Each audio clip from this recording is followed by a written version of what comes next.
On fascism, anti-fascism and the far right from the perspective of the left. I'm Alex, and I'm joined by Sam. And today we're joined by Fawn from the Green Anticapitalist Front. Yep. Welcome to the programme. Thank you. It's lovely to be here. So the political structure of ecofascism is basically, it's a combination of like far right thinking and a kind of scrappy and quite bad science version of environmentalism, in which the environment is taken to be broadly a kind of stable object, which can be thought about as like a single thing that is, you know, pure, and there's almost kind of religious dimension to it, which is now, because of the actions of humans and, you know, obviously like non-white humans mostly, as far as they're concerned, has been perverted or destroyed or ruined, and that kind of thing. So who holds beliefs like this? Like, who practically are we talking about? We're talking about people like Debbie Dooley, who used to work for the Tea Party and organise for them. She's very much in a lot of these people actually are very much in the stewardship model, and also people like Richard Spencer. So he basically says, we're a special part of nature, of the natural order, being in it and above it, and we're not above it. We very much exist within nature. We are natural things.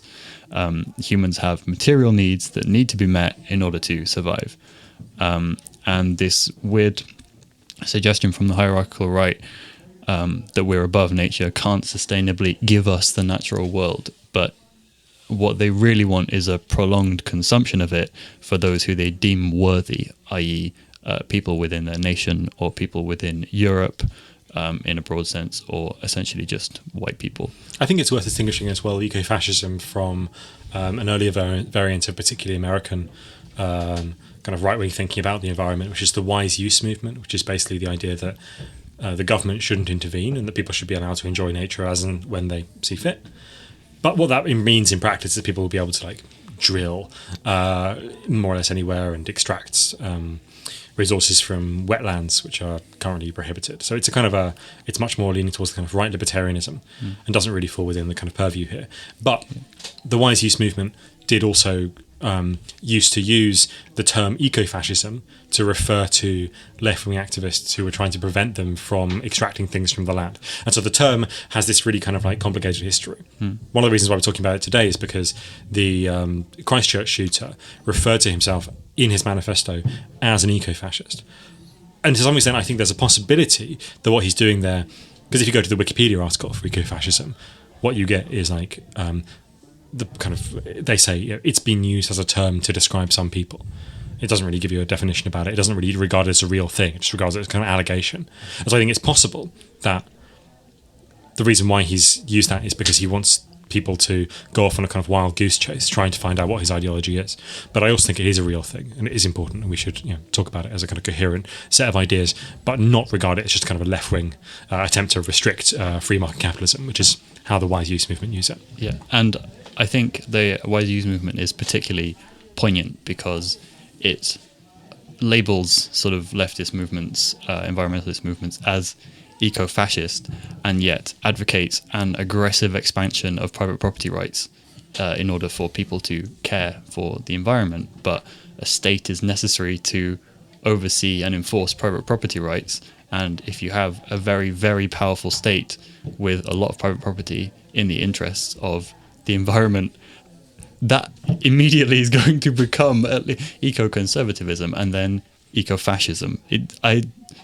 The idea that they're labeling other groups as eco-fascist when their ideology has eco-fascism built in it as an end, as not even just like a slippery slope fallacy, as just the natural end of the expansion of private property rights, is wild. I feel like I don't want to defend ANCAPs, but I feel like they're not fascists. I think the interesting thing about this, like above nature kind of, we are there to enjoy it. Nature is there for us to use, there for us to consume. Is that only in their conception of how that would work? It only works if you either kill a load of people who you don't like in mass genocides to take them out of the planet and to take them off your plate, or if you allow these people, allow them just to die through the climate change catastrophes that are going to happen in the global south and eventually the global and the north. expansion of border regimes. Right.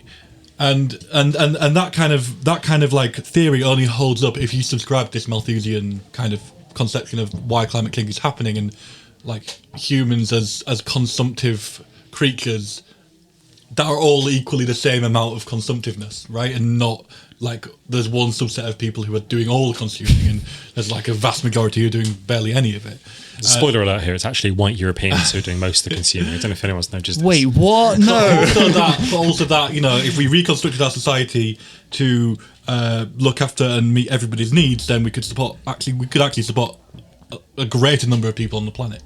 I feel like actually, so I want to kind of differentiate like a kind of, again, like a right-wing version of this from like a fascist version of this. So the fascists are to some extent, at least in theory, although definitely not in practice, there's a kind of big split in the Nazis, for example, between people who want to like preserve nature in this kind of romanticized Germanic way, like Rudolf Hess, and people who are totally like willing to kind of exploit it for the war effort, which is basically what they do in practice anyway.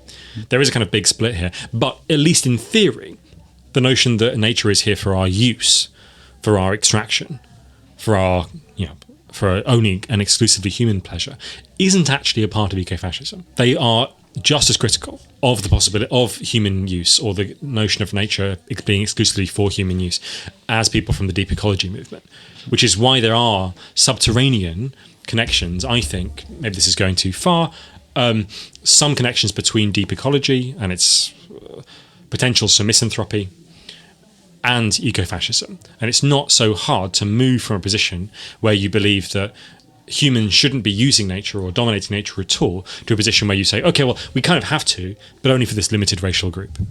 I think that's not a hard difference to a hard kind of path to walk.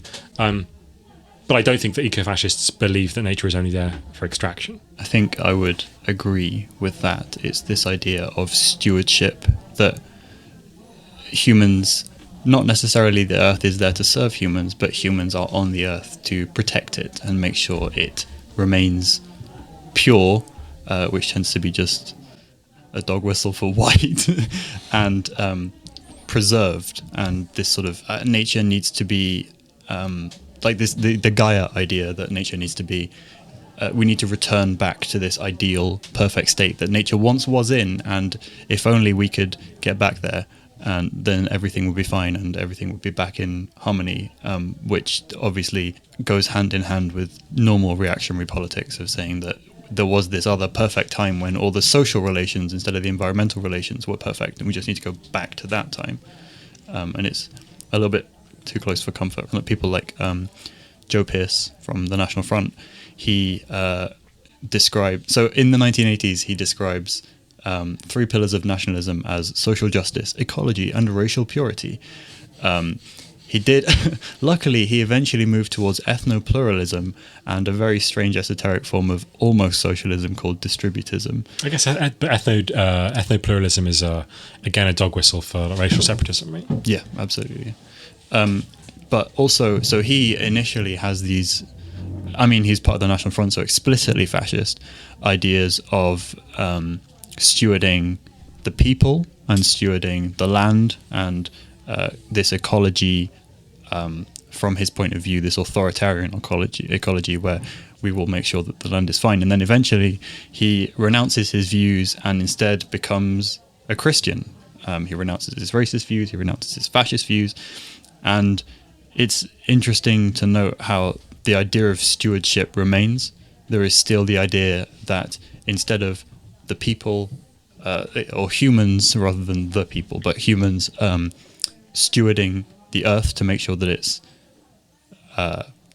blossoming and flourishing and in its most natural balanced state, and the idea of a god stewarding humans to ensure that social relations are, again, in their most natural, flourishing, authentic state. And that's in the same way that the reactionary politics goes very easily with this authoritarian ecology. It's the same sort of parallel between those two. I think that's completely correct. Yeah. That's completely correct. So you're part of GAF, which is the Green Anticapitalist Front. Maybe you could talk a bit about why GAF was started and what it's trying to do. Okay, so GAF was started as an offshoot of the Ecological Working Group in London Anarchist Federation, and it sort of was started as an alternative to XR that was explicitly anti-capitalist. And it would take the same aims of preserving the environment and stopping environmental degradation, but note that it's impossible to do that without also critiquing capitalism and understanding how the capitalist mode of production and productionism is sort of inherently inefficient and inherently growth oriented, and that on a finite planet is causing a lot of the issues that we're having to do with the environment, and it allowed us to sort of critique degradation that resulted from imperialism. There's also implicit in your critique of XR something like an implicit critique of like a left accelerationist tendency, or something like FALC, something like that, fully automated luxury communism. Yeah. What do you think about that? Very much there is a sort of critique of accelerationist movements, in that GAF, sort of their job is both to, or its job rather, is to critique the state of things as they are, and also begin to build up alternative infrastructure to sort of take the reins, I guess, where government plans and other sort of philanthropical methods of environmental preservation fail. And it's sort of it isn't inherently anarchist. It started off from the Anarchist Federation, but a lot of the people are anarchists and sort of would rather build their own sort of non-hierarchical structures rather than rely on concessions from the state in the same way that XR might do. And similar, there are some people sort of within GAF who believe that maybe Vanguard Party and the overthrow of capitalism via some sort of Leninist revolution is the only way to possibly curb this sort of productionism, but that isn't where GAF is focused. It's just an anti-capitalist green banner where lots of other groups can come together and talk and communicate and build networks of anti-capitalist structures with the interests of the environment at heart. And I guess we're talking about ecofascism today, and you've talked about how like green activism or environmentalism needs to be explicitly anti-capitalist. And maybe you could talk about, do you think that whether environmentalism needs to be also explicitly anti-fascist as well? I think you'd be probably hard-pressed to sort of find a anti-capitalist critique, not just an anti-capitalist person, but a full holistic anti-capitalist critique that isn't explicitly anti-fascist. Mm-hmm. Whereas, for example, a socialist or an anarchist critique of capitalism would also sort of see fascism as capitalism in decay and therefore already be against fascism from that standpoint. And maybe there are other tendencies on the left that might critique capitalism as well and not be anti-fascist, but I think the evils of capitalism in its sort of ruthless productionism, in its hierarchical sort of forceful oppression, that if that's what you're taking issue with, you inherently also take issue with fascism. It's just capitalism with a mysticism applied to it about some sort of, we're going to use this labor power to regenerate this great state that we have, and if you're against capitalism and all the bullshit that comes with it and all the structures and all the oppression that comes with it, then the odds of you also buying into some weird sort of fascist way of thinking without being Strasserite or something is very unlikely. So to pick you up on the kind of Strasserism, yeah, or the possibility of someone being a Strasserite group or having Strasserite views, and that turning into a kind of anti-capitalism that is not actually anti-fascist, but is kind of pro-fascist. Yeah. To some extent, I think the danger of ecofascism is that some kind of movement like that might arise. So some kind of movement that is able to critique the environmental accelerations and also the massive acceleration of productivity, the massive acceleration of alienation that capitalism brings about of people from their worlds.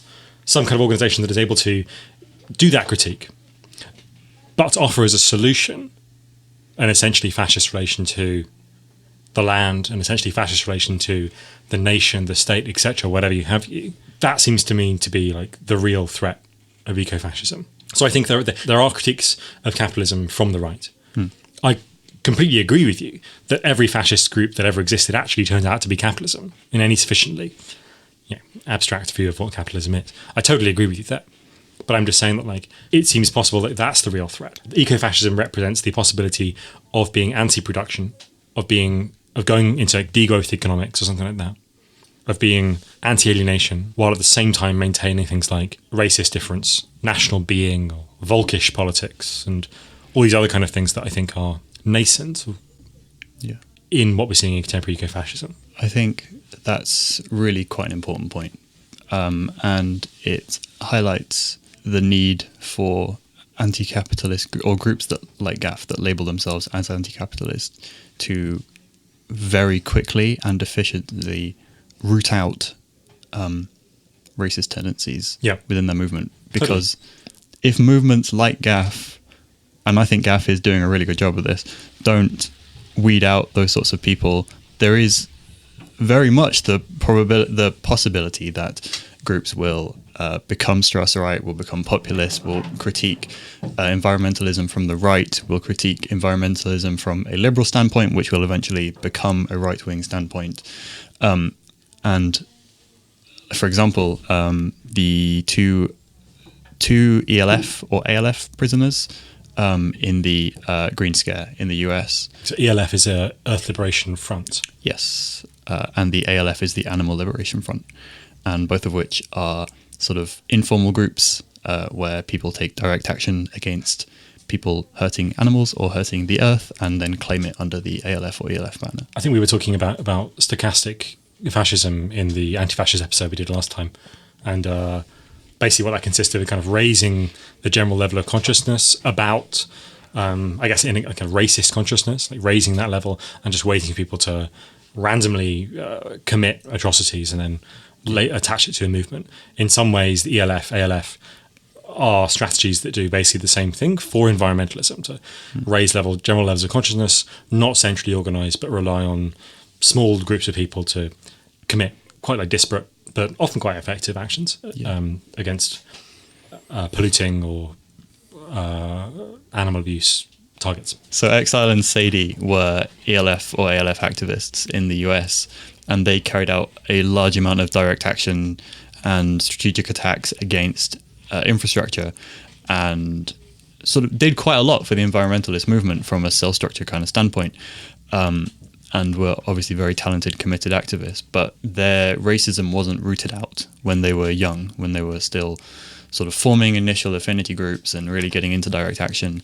And they have since adopted the philosophy of Charles Manson instead, and from prison they write to people. Like I said, yikes, because that's pretty mad.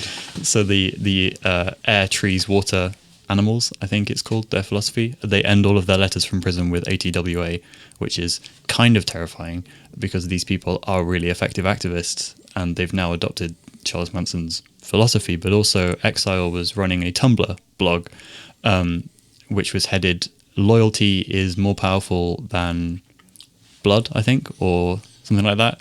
And he was just posting fascist rhetoric on there. He was posting life runes and wolf runes and sort of saying white power symbols and things on there. And these are very, very environmentally committed people who unfortunately were sort of turned in jail against they carried that anti-capitalist critique, but it wasn't a thorough anti-capitalist critique. It was just a sort of basic anti-capitalist critique plus the sort of nascent racism of the society that they grew up in the US. Unfortunately, that is a genuine example of Strasserism taking, or at least esoteric Nazism taking, sort of committed environmentalists and making them into bad people. Anyone posting white power crosses, it should not be admitted into your local anarchist scene. Top tips. You talked about the importance of like rooting out like racist and fascist thinking, and you talked about how these people, Exile and the other guy, didn't have this kind of didn't have this full critique, and didn't have this racism like burned out of them as they were younger. How would GAF go about that? Like how do you like kind of like develop yourselves? And because it's like there's a few kinds of like attacks that could be made on GAF as a group, and then as activists within that.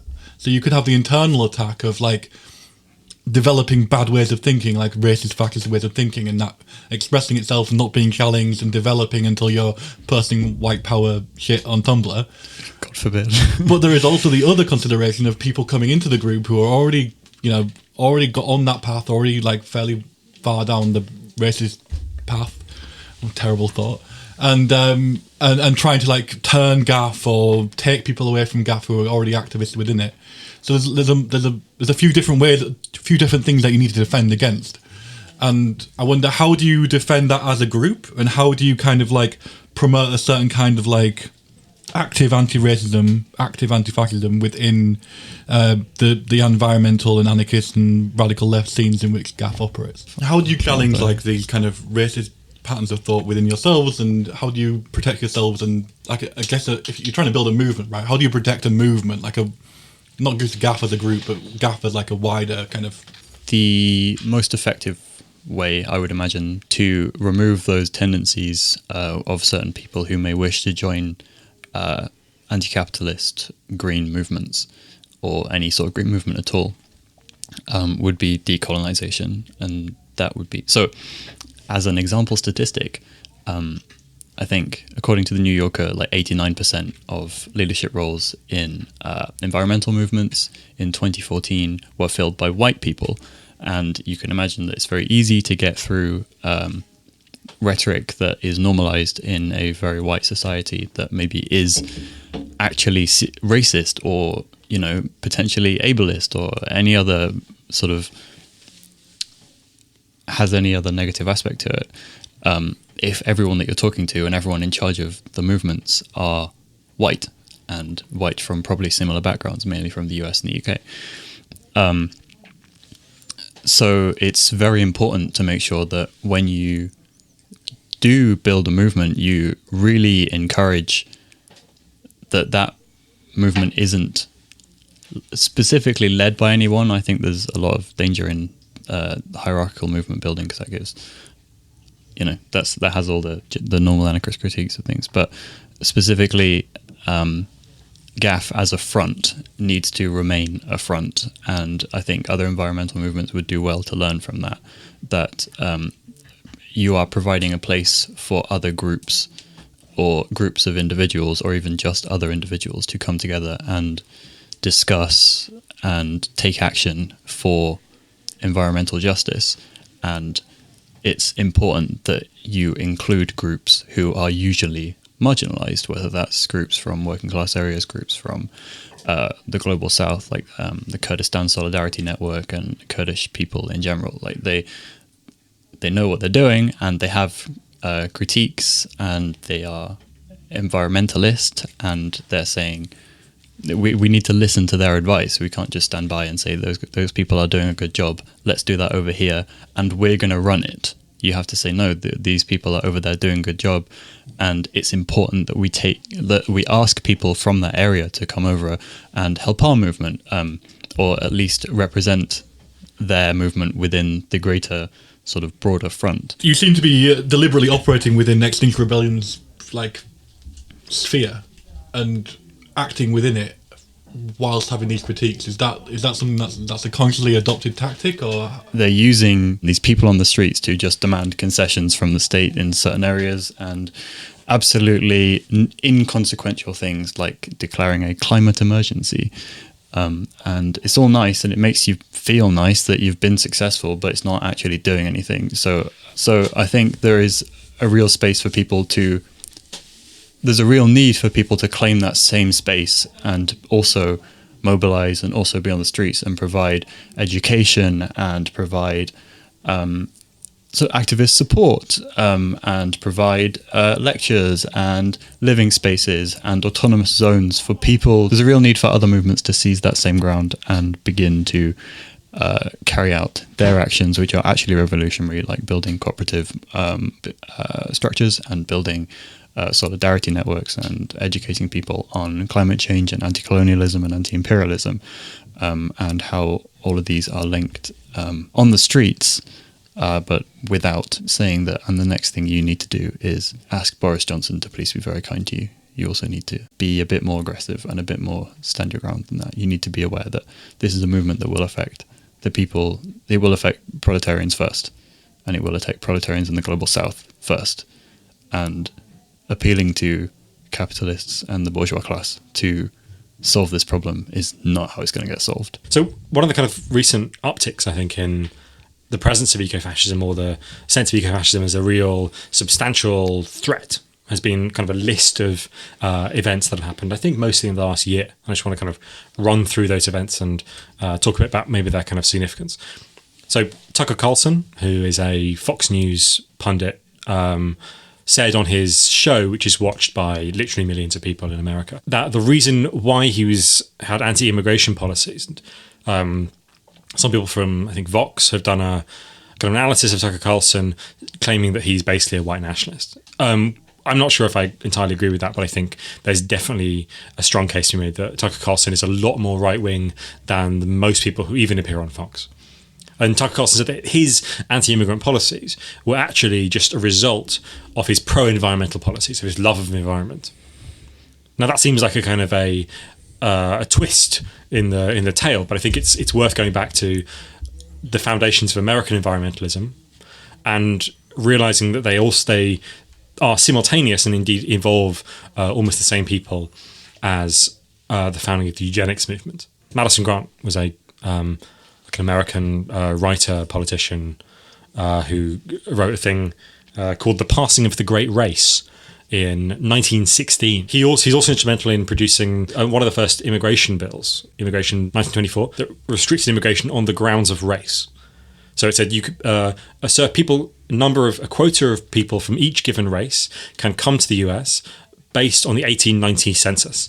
The 1890 census is just before there was a change in the dynamics of who was coming. So he's like, they're mostly, at that point, they're North Europeans. And he was like, this is good. And so it was Tracy trying to produce a policy that would continually mean that there was the right kind of immigration for him, basically North European immigration into America. But he was also a really prominent environmentalist who believed completely authentically, as much as his politics were disgusting, in the importance of maintaining the natural world, of its kind of almost sacredness in his politics. And so a lot of his politics is oriented around that as well. I would say that Madison Grant is the first, and in many ways kind of the really important eco-fascist thinker. So there's a long-running tendency here particularly in the American context, the combination of environmental politics and fascism, basically, or ethno-nationalism. And I wonder what you think is kind of the differences between, like, an American context for this kind of problem in the environmental movement and, like, a European context. So there are major differences between these two? I think it's an issue of scale between the US and, I guess, quintessentially Britain, but also in the main Europe. Like European version of ecology and environmentalism, whereas the US has, great reaching plains and mountains and rivers and lakes and these sort of huge, genuinely massive geographical structures where people can gaze out upon them and say, this is my homeland and I am in charge of this mountain or whatever, and me and my family, we are proprietors of this specific creek. In the UK, there isn't enough space to do that. So whereas I think the ambitions are just sort of curtailed a little bit. So. But there is an imaginary of, like, deep England, right? There is like a kind of a sense of the rolling and beautiful hills of England, and maybe even the kind of reaches of Scotland and the strange localities of valleys in Wales, and obviously the kind of particularly in the kind of British colonial imagination, there are like thoughts of the deep forests of Ireland. And so I think these things kind of do exist. And there's definitely a long-standing semi-aristocratic tradition of hatred for dark satanic mills. Not that Blake is a fascist, but also you can locate like the American link of the environment to anti-immigration laws brought in. In Britain, it came much later in the late 60s, early 70s with the Immigration Act, and that was less about the environment, more about anxieties about racial makeup of Britain, the collapse of the British Empire, and I'm sure it was part of the like the subtext of that whole thing of like rivers of blood, everything going to shit, was the degradation of the environment and the kind of the racist kind of ways that welfare services are like are used as a tool to bash brown people and black people. But the link is a bit more tenuous, I feel, compared to the American context. Some of the things that happened were Marine Le Pen declared that she was no longer a climate change denier, which I think is just like a marker of how useful this stuff is going to become for French and European nationalisms in the future. Yeah, particularly when it's coupled with like, what I think is the real crux here of the racism, or the real piece of kind of bad science that gets attached to ecofascism, or that spawns ecofascism, which is the theory of overpopulation. So we need to talk about why that's nonsense, why it is that overpopulation is not the main driver of climate change, why it is that having lots of people doesn't actually make the planet profoundly unsustainable. It's much more to do with the industrialization and that kind of process. And if you have people who are not really consuming a huge number of resources because they're in areas that have been impoverished through colonialism, then they're not going to destroy the world by doing that. And so I think we need to kind of address that profound fallacy of the equivalence between overpopulation, massive systemic climate change. Okay, so let's say you live in Kent, and God forbid, and you don't exactly experience environmental degradation in your day-to-day life because it hasn't reached you, particularly in Kent yet. Your lifestyle being one of the typical global north, so your only exposure to climate change is through campaigns so far. People saying, have you noticed littering on your streets? And people say, yeah. Have you noticed that these great tsunamis have hit places that aren't where you are? And you say, oh, yes, it's awful. But you haven't physically been exposed to the effects of climate change as of yet. And you continue to live your lifestyle that's heavily dependent on resource extraction in the global south. You continue to live your lifestyle that's heavily dependent on technology and on large amounts of consumption. And all of a sudden, people start emigrating to your country, and your population has been mostly homogeneous. You've had a couple of people come over from France, God forbid, many years ago, and from Calais in recent times with Syrian refugees, but mostly the population has been very homogeneous, very white. And all of a sudden someone comes over from the global south and says, my country is being ransacked, I am having tornadoes and typhoons and tsunamis and heat waves, and my people and my family specifically aren't able to survive anymore, and we need a place of refuge. And you go, well, okay, that's fine, you can come in here and you can live with us, or at least I would hope that would be the attitude you'd take. And slowly the population of your area increases, and as the population of your area increases, from these climate refugees, and also there at the same time begins to be a need to mine resources and carry out things like fracking and drilling for oil in the global north now. And so you begin to genuinely see firsthand the effects of environmental degradation. Maybe you've seen a field be used for fracking, and you've noticed that it's ruined your lovely view that you used to have, or you see a mine reopened or something, and you see all of a sudden both these people have come over and increased the population of your area, and also suddenly they need to take our resources, ignoring the fact that those people, in order to live that lifestyle, have been taking resources from the global south the whole time. And I think it's at that point very easy to say, wait, it looks like now we have too many people, we have to do extra resource extraction. So what if we reduce the number of people, and given that all the new people are climate refugees, probably non-white people, what if we reduce the number of people, then we wouldn't have to do these awful things to our climate, because look, now I can no longer gaze out across the Lake District and see the same beautiful sort of scene that I've seen for so many years. I think if you don't have the direct connection, the day-to-day view physically of living in maybe a poor neighborhood in the US where there's a purification plant or a mining plant, and you don't have to deal day-to-day with the actual physical effects of colonialism and imperialism and how it's creating the issues of climate change. Your only effect of climate change is too many people coming, and all of a sudden now what they need are resources as well. basically, as far as I understand it, on the far right, there are three different kinds of race. There's racial superiority, which is mostly about white and black. There's the fear of indiscriminate violence and savagery. That's mostly connected to like the spooky threat of like Muslim populations, and also like stabbings and stuff. Yeah, and then there's the third kind of racism, which is the weirdest kind, and also the most like, traditional kind, which is anti-Semitism, which relates to kind of a vast global power structure kind of manipulating things. There's also like different modes to that as well, right? So Yeah. there's like racial superiority, and then there's also like racial separatism, which is where I think a lot of the eco-fascist kind of tendency is rooted in that. It's much more like you should stick in your part of the world, and we should stick in ours. Right, so so I think it's broadly the first mode. So it's broadly about supremacy. I think they're literally all connected in this kind of thing. I think you have a like very popular conspiracy theories of like migrant caravans being organised and being directed into Europe. You have the threat of that goes along. So you have all these like essentially like war migrants now, but in 20 years they're going to be climate migrants. Sure, but I mean climate change produces wars. I don't think you can separate them in such an easy way, because all these things are kind of mixed up together. Like the whole generation identity, great replacement theory.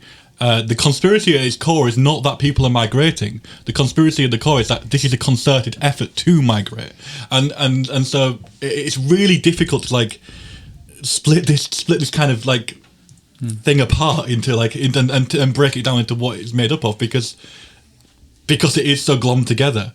And anyway, sorry. I totally agree. I don't think there are three different kinds of racism here, but I think it'd be interesting to think about what the climate changes we're going to see over the next kind of 100 years, what kinds of dynamics they're going to make more prominent in far-right movements. Yeah, I think the separatism is the main sort of tendency within right-wing environmentalist quote-unquote movements.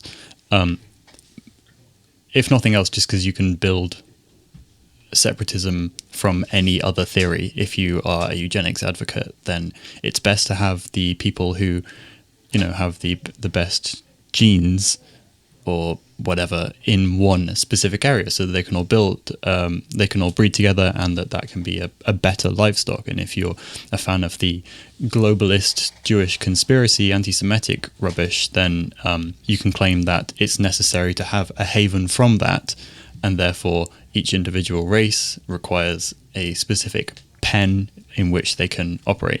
And which is why Carl Schmitt thought that Jews that lived in Israel were much more preferable to Jews that lived anywhere else. So I think that because the separatism idea is so readily contortable, you can come up with any reason you want to decide that races need to be separated, and that needs to happen geographically, and that you need to also draw the borderlines for where that can happen. I think that's going to be because it is so common, it will become the dominant force in the right. And from the eco-fascists that I've seen and read is always, we don't hate them, but we think that these people are less able than us to treat the land properly, and therefore if they just go over there, then eventually their population will die off. You have to be very ready to crush that kind of bullshit race separatist stuff, otherwise Pentilinkula and his... Can you please explain who Pentilinkula. Yeah. Pentilinkula is a Finnish environmentalist and writer and all-round misanthrope. Ice fisher from the North Finland landscape, where he now lives. Yeah, by choice. Yeah. He gave up his like career Gilgamesh. of literary writing and science. I think he was a biological scientist. And chose to become a fisher because being a fisherman is a more sustainable way of living, and it's better for the environment, and people won't find him when he writes awful racist polemics if he's out in a boat somewhere in Finland. He has this vision of like a fortress Finland. So he explicitly claims that he isn't a white nationalist by any means, and I've seen other eco-fascists rally against, I guess, him and other eco-fascists and other eco-fascists for being white nationalist and saying, this is wrong, you shouldn't be a white nationalist, you should be a Finnish nationalist, which obviously hugely different. I guess like one of the kind of the strange things about environmentalism on the right is that or at least it seems to have in the past been married to some really parochial concerns. So like a lot of the environmentalism in the UK has accidentally become like anti-littering campaigns. It's utterly trivial, right? Utterly trivial. In the same way as like it's also things about spoiling views by like ugly mining and this kind of thing. What this kind of shows, I think, is that people conceive of the environment very much in a bounded way and not as a kind of global, holistic thing. Definitely. That, as far as I can tell, is kind of changing. So when Tucker Carlson talks about the environment, he mostly means like cleanliness, as far as I can tell, which is of course like racialized in his imaginary. But when people who I think more committed systematic thinkers, who are nevertheless fascists on the right, when they think about the environment, I think they're beginning to think, this is the evidence that I'm getting from, for example, the discussions of ecofascism that I'm seeing online on 8chan and this kind of place, which I know is not a great like source, but is genuinely like a welter of new political thinking, or new, very old political thinking, dressed up in a kind of new flamboyant style. What they are beginning to think about is systemic ecology and what it means to like have or think about the whole of ecology. So I think it's necessary for us to not only ridicule their position, but also to critique in a quite precise way the science that undergirds it. And one of the main pieces of science that undergirds it is the notion of a stable ecosystem. So here's the fiction. The Earth was a stable ecosystem, and all the individual, say, like continents, or however finely you want to grain that, all of those were also stable ecosystems, and they're all coherent, and they're all kind of stabilized. It's a notion of a climax community, which comes from some now disproven 19th century botany by a guy called Frederick Clements. The story is that the Earth was stable, or any given ecosystem was stable, and because of the introduction of some A, invasive species, or B, some sort of population dynamic, or C, some sort of like impurity arises in the ecosystem, then it falls out of line, out of kilter, and that's when you have a crisis. And so it's very obvious that invasive species in this thinking is mapped very, very closely onto a group of climate change refugees. It's very obvious that also in this case the notion of a population increase is mapped onto kind of racist conceptions of childbirth and the possibility of like limiting pleasure. And the third one about impurities is also like kind of conspicuously racialized. But it's also worth noticing that this is nonsense science. That's just not how ecosystems develop. They just don't, they're not in stable positions and they fall out of those positions. They're continuously changing. And although there is anthropomorphic climate change, and it is definitely pushing the current global system out of kilter, it's not that it was somehow pure and sacred and coherent before that particular point, before the Industrial Revolution. I think that's kind of an important piece of nonsense science to kind of debunk. And you also see this like rhetorical blurring in things like in the early like social Darwinist movements and eugenic movements, in which they took like pretty solid scientific theory actually with Darwin. Yeah, we believe in evolution on the podcast. So. For its time. This is a big evolution gang podcast. Yeah. And then applied it bizarrely to human civilization and cultures and races. But what's also interesting there is that there's also another piece of nonsense there. So like Nazi eugenics is a theory of Darwinism that is totally devoid of the main mechanism of Darwinism. So Darwinism is a theory of random variation and selection from variation. Whereas in Nazism, what we get is a theory of selection without variation. That the race there's no variation within races. They're just races, and now they need to be selected for. Although they might argue that there is very small genetic variances randomly between the children of a given race, and that these could be bred out. For example, diseases and Down syndrome. Like I know Iceland aborts almost every single pregnancy where it's determined ahead of time that the child will have Down syndrome. What the fuck? Is terminated in Iceland and not carried to term. Yep.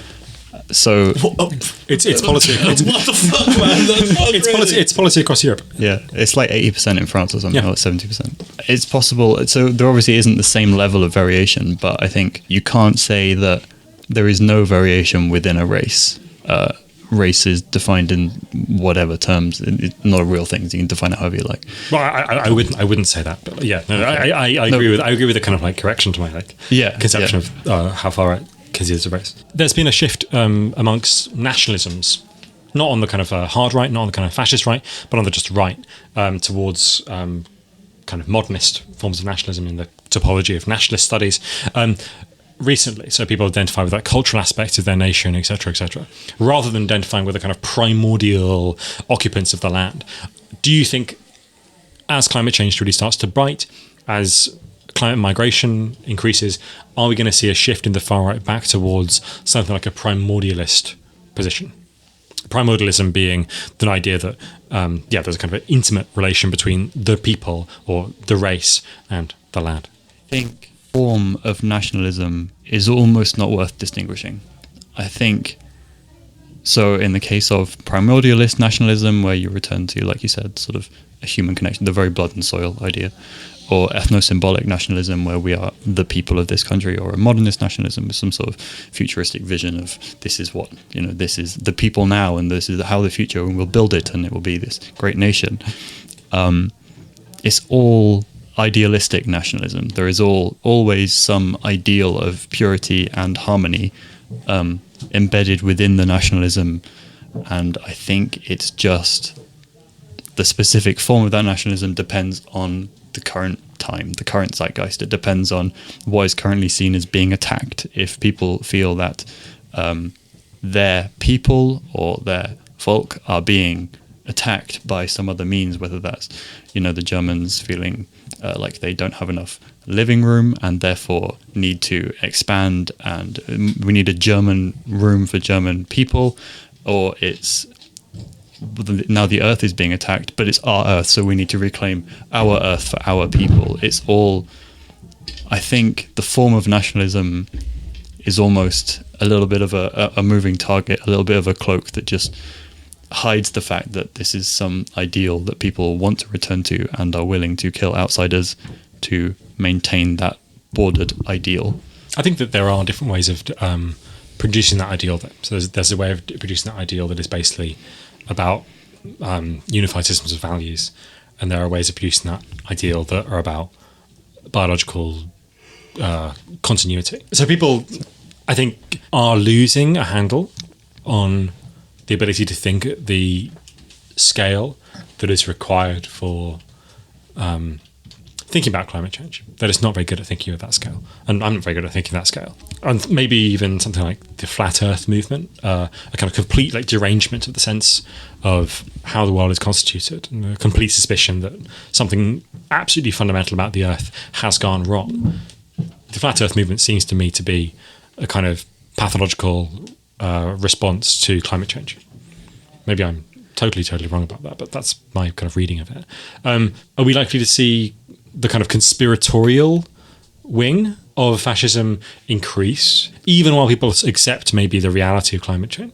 I think until everyone has read Marx, everyone will believe that there is some sort of extent to which climate change can't be caused by the way society is set up. Climate change is, it's actually because of this thing that I have secretly a long-running prejudice about, or it's actually because of this other thing that this other group of people have a long-running prejudice about, whether that's some sort of international Zionist conspiracy theory, or whether it's sort of a racist conspiracy theory that obviously anti-Semitism is as well. As long as the people being affected by climate change, or at least being told that climate change exists, don't have the free time to really think about climate change, and they have to be at work, they have to maintain and feed for their families, feed themselves and maintain a roof over themselves.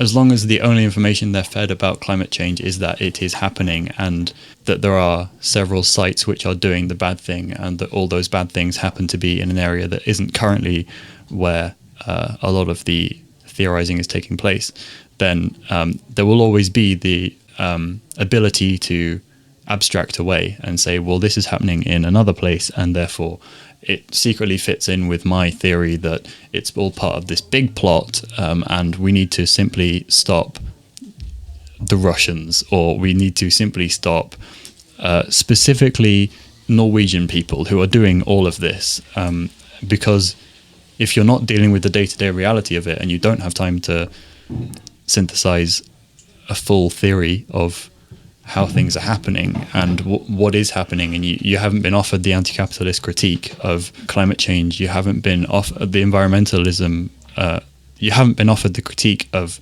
environmentalist anti-capitalism, you haven't been offered alternatives, importantly as well, such as socialism or Marxism or communism or anarchism or any of the other, or primal anarchy, if you're Kevin Tucker on John Zerzan. But yeah, like as long as you haven't been offered genuine systematic critiques, which take a long time to understand, they're not simple things. This materialist view of the world isn't an easy thing to shift from if you were raised in a liberal world, and sort of a conspiracy theory will always provide an easy answer.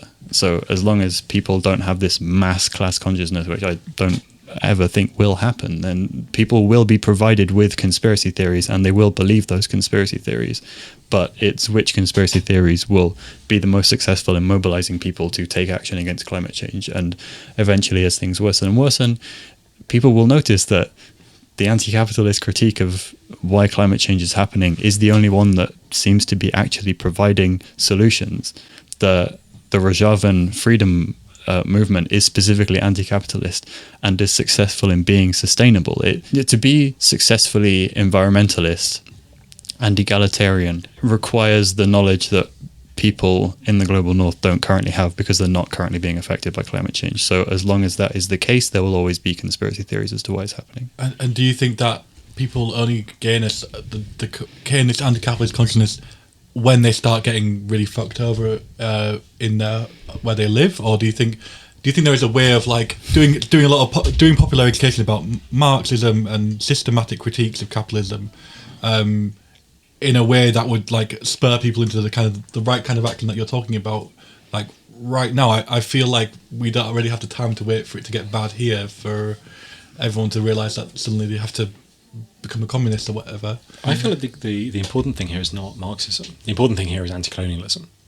Like that's the real kind of like essential collection of thoughts that I think are really important for distinguishing between a left environmentalism and a right environmentalism. Okay, but that's also quite difficult to like teach to people who are like living in England, no? Yeah, sure. And also, if you understand the roots of colonialism, you're halfway to understanding anti-capitalist critiques anyway, materialist anti-capitalist critiques. So I guess my question still stands, is like, how do you teach that? I come from a more anarchist background, so maybe my personal view is that the most effective way to spread that sort of consciousness is to build movements yourself, is to go out there and start an organization and spike some trees or not spike some trees. And it's a reference to a tree spiking tactic, which is one of the ELF's main tactics, where they prevented loggers from logging things by putting a metal spike through the tree so that it would break the chainsaw as the chainsaw tried to cut it down. It doesn't actually hurt the tree, it produces kind of slight discoloration.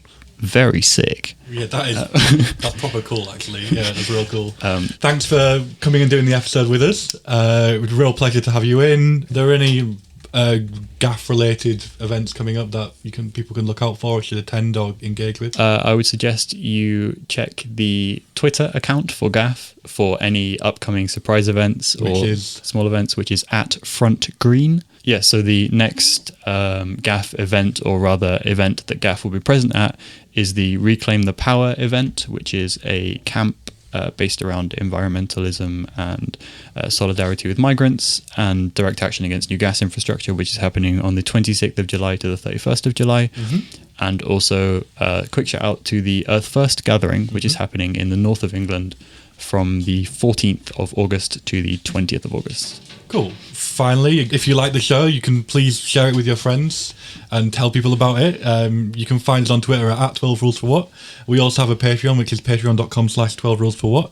If you want to give us money, you can do it as little as $2 a month. We need some new chairs in the studio. And we need some new chairs in our studio. Thanks for listening.